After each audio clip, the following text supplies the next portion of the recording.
Hello guys, welcome back to sociology classes. Today our topic is उपभोक्तावाद,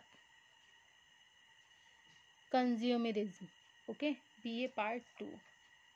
So without wasting much time, we should start this video on this topic.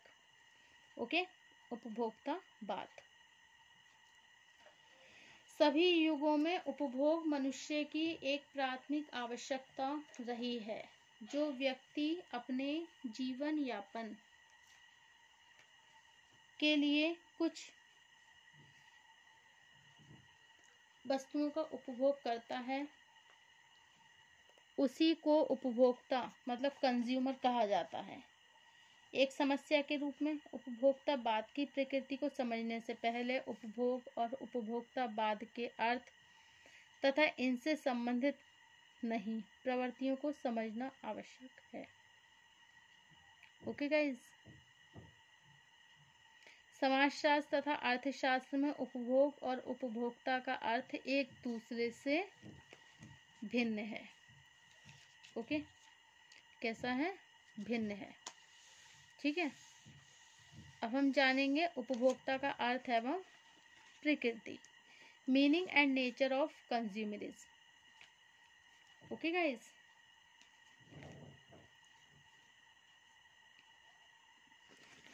Okay. आर्थिक सिद्धांतों में उपभोक्ता को उत्पादन का आधार, बाजार का राजा, आर्थिक क्रियाओं का नियंत्रक, ओके, और इस तरह के बहुत से शब्दों द्वारा संबोधित किया जा रहा है। इसके पीछे आर्थिक सिद्धांत इस मान्यता पर बल देते हैं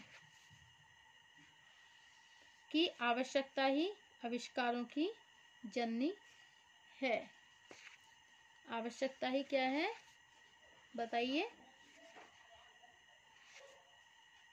आविष्कारों की जननी है। कौन? आवश्यकता। ठीक है, necessity is the mother of inventions. Okay guys,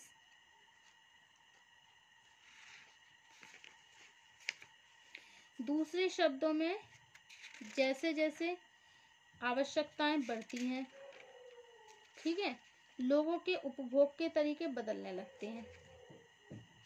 okay, विभिन्न प्रकार की वस्तुओं के उत्पादन में भी नए नए परिवर्तन होने लगते हैं। समाजशास्त्रीय दृष्टिकोण आर्थिक सिद्धांतों से भिन्न है।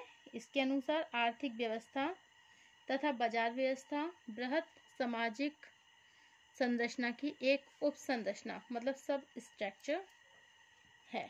इसका तात्पर्य है कि संस्कृति, सामाजिक मूल्यों, व्यवहार के नियमों और सामाजिक मानदंडों पर आधारित जब किसी समाज की बृहत सामाजिक संरचना में परिवर्तन होने लगता है,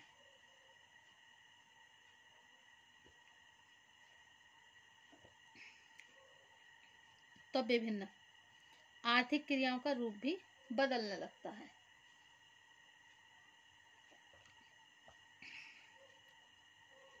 वर्तमान समाज में उपभोग की प्रकृति में होने वाला परिवर्तन भी किसी न किसी रूप में सामाजिक संरचना से संबंधित आर्थिक पक्ष और मनोवृत्तियों में होने वाले परिवर्तन का ही परिणाम है।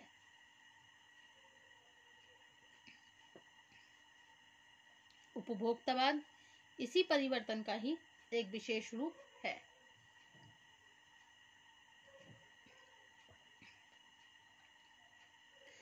नेक्स्ट है उपभोक्तावाद क्या है।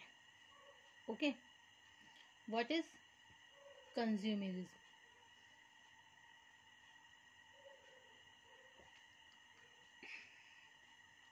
इसे स्पष्ट करते हुए कुछ लेखक ऐसा मानते हैं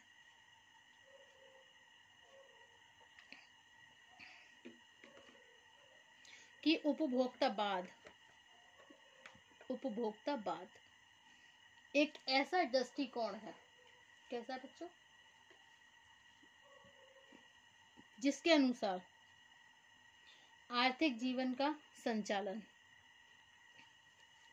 जिसके अनुसार आर्थिक जीवन का संचालन उपभोक्ताओं के लाभ के लिए किया जाता है। यह एक आर्थिक दृष्टिकोण है जिसके अनुसार उपभोक्तावाद को एक समस्या नहीं कहा जा सकता।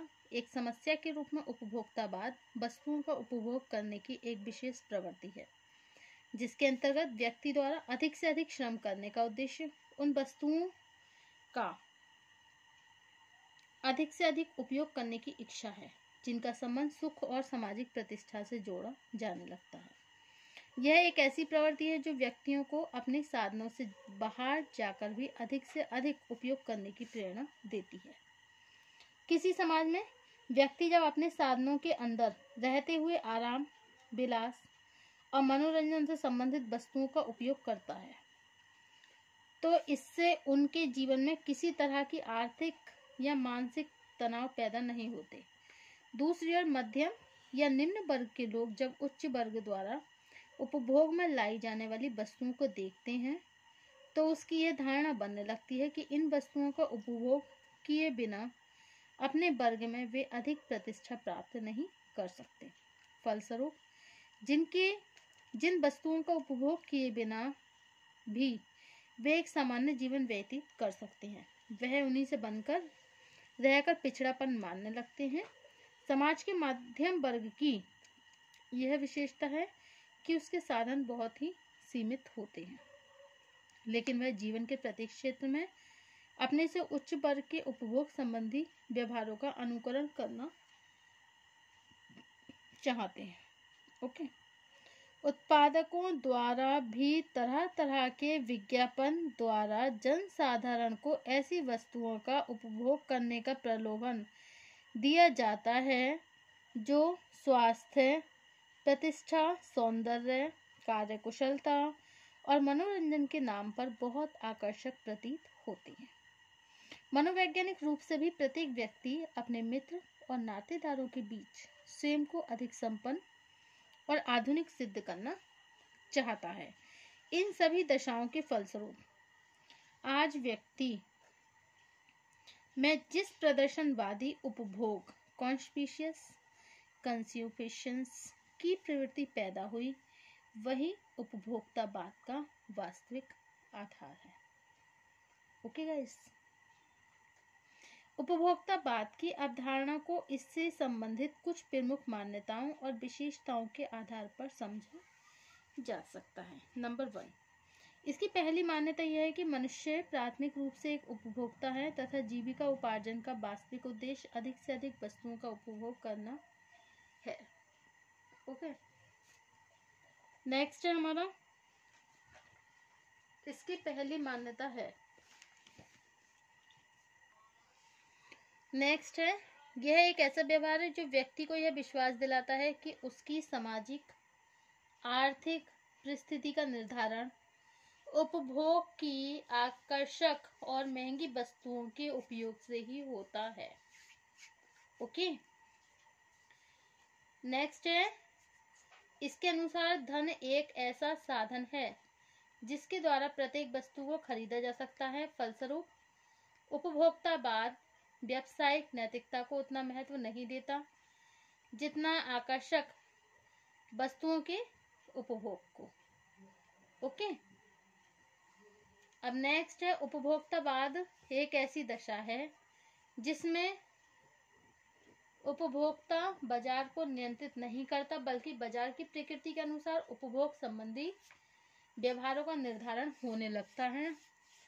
उसके पीछे नई मान्यता यह है कि आविष्कार तथा नई वस्तुओं के उत्पादन से ही आवश्यकताओं का निर्धारण होता है। Invention are the roots of necessities.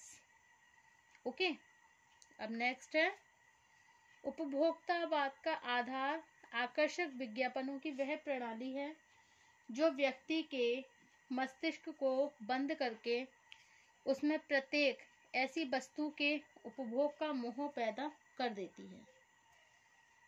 Okay, जिसका वास्तविक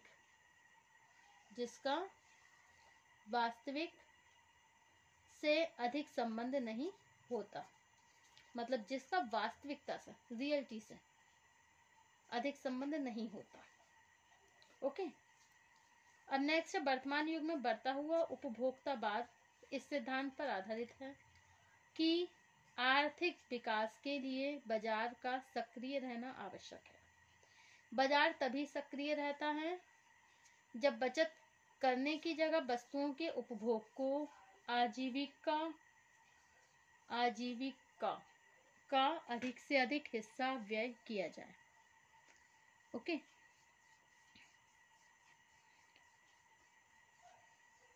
उपभोक्तावाद की इन सभी विशेषताओं और मान्यताओं से यह स्पष्ट होता है कि एक समस्या के रूप में उपभोक्तावाद का संबंध एक विशेष उपभोक्ता संस्कृति से है।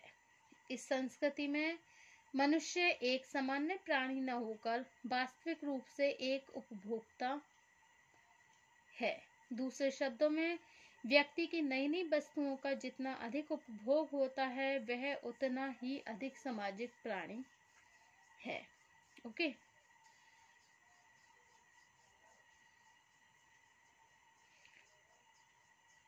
इसकी मान्यता यह भी है कि इसके अनुसार धन एक ऐसा साधन है जिसके द्वारा प्रत्येक व्यक्ति को कोई भी वस्तु खरीदने का मौका मिल सकता है। फलस्वरूप उपभोक्तावाद व्यावसायिक नैतिकता को उतना महत्व नहीं देता जितना आकर्षक वस्तुओं के उपभोग को। ओके। उपभोक्तावाद का आधार आकर्षक विज्ञापनों की वह प्रणाली है जो व्यक्ति के मस्तिष्क को बंद करके उसमें प्रत्येक ऐसी वस्तुओं के उपभोग का मोह पैदा कर देती है जिसका वास्तविकता से अधिक संबंध नहीं होता। Okay. Thank you for watching my YouTube channel. Thank you so much guys. और नेक्स्ट टॉपिक होगा हमारा उपभोक्तावाद के कारण। Thank you.